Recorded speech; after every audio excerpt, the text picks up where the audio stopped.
Hi guys, welcome back to my channel. Today I will show you how to face cast your face yourself safely.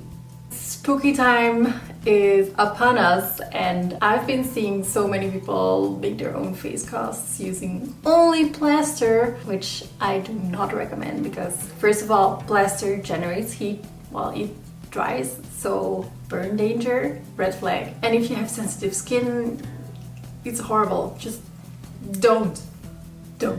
Must say the safest way to get a face cast of your face is have someone else do it for you, have someone assist you, but I get it.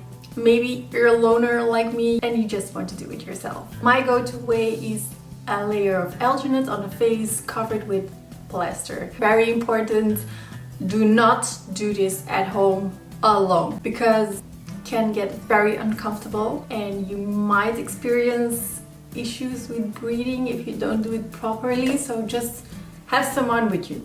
They don't have to do anything but supervise. Okay, so now I'm ready.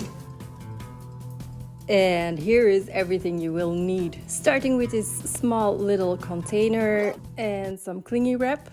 Of course, super important, we will need some alginate, plaster rolls, also important water, another container, scissors, a spatula and a scale. Next step is cutting up the plaster roll in smaller pieces of bandages.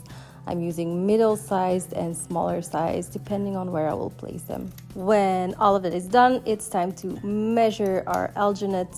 Not sure how much I measured, I think I went up to 800 grams. Now it's time to get ourselves prepped for the face cast process. You want to make sure all of the hair is out of the way. So you have two options here. Either you apply a bald cap or you can just use some clingy wrap. If you're doing a bald cap and you leave your ears open, make sure you put a little bit of cotton inside of the ears.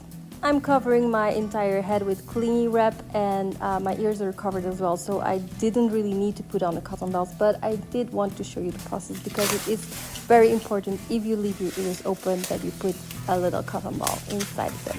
Make sure everything is nice and tight. It doesn't have to be perfect. If you have any wrinkles from the clingy foil, you can just file them down once the face cast is done. Here's what it looks like with everything covered in clingy wrap. Yeah. Then we should protect the hairs from sticking into the alginate. I'm using a bit of Vaseline, but you can use like any oil you have laying around or Nivea cream. This is the little setup that I made. I filled the little container with water and the bandages right next to it, so everything is within hand reach. Time to start mixing our alginate with water. We have to be quick because there's not too much work time. Look at the instructions of your alginate to the ratio. Mine was 2:1. Once everything is mixed, you can start applying it. Working very carefully, starting on my forehead. You want to make sure you press really nice and tight down to the skin so it will make the best impression. Yes, it's super messy and it will drip everywhere, so be prepared. So I'm starting on the outside and then I work my way into the center of the face. Here's me covering my first eye. And once I feel like everything is in place, I cover my other eye. Yeah, I cover my other eye. And then I go blindly to the next step. So what is very important is to make sure your nose has a breathing hole. Also, one of the reasons you should have someone with you. This can get pretty claustrophobic as well. So next step is dipping the bandages of plaster into the little container of water and then you just place them on top of the alginate. Continue adding layers on top of layers until you feel like you have enough layers to support the alginate. Again, this is quite tricky and you have to feel with your fingers where you placed the plaster bandages before. Again, this doesn't have to be perfect yet because once you remove it, you will be able to add a little bit of extra layers where it's needed. As I mentioned, plaster generates heat and it dries pretty quickly. Thank goodness for that because you don't want to sit like this for hours. If you feel the plaster is hardened, you can softly move your face and it will all come off in one piece. Yeah.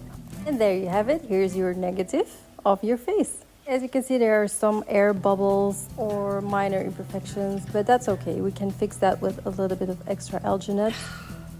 that you just put on top of the air bubbles until most of them are somewhat gone. Time to mix up the plaster. Again, just follow the instructions of your package. You want your plaster to have like a creamy consistency, not too watery, but also not too thick. Pour it into the face cast. And then I like to tap it around a bit so all the air bubbles come up. I left this to dry overnight and that's it. So it's the next day and it's time to reveal our face cast. Start peeling off the alginate, everything will come off very smoothly and you will have your face cast right there.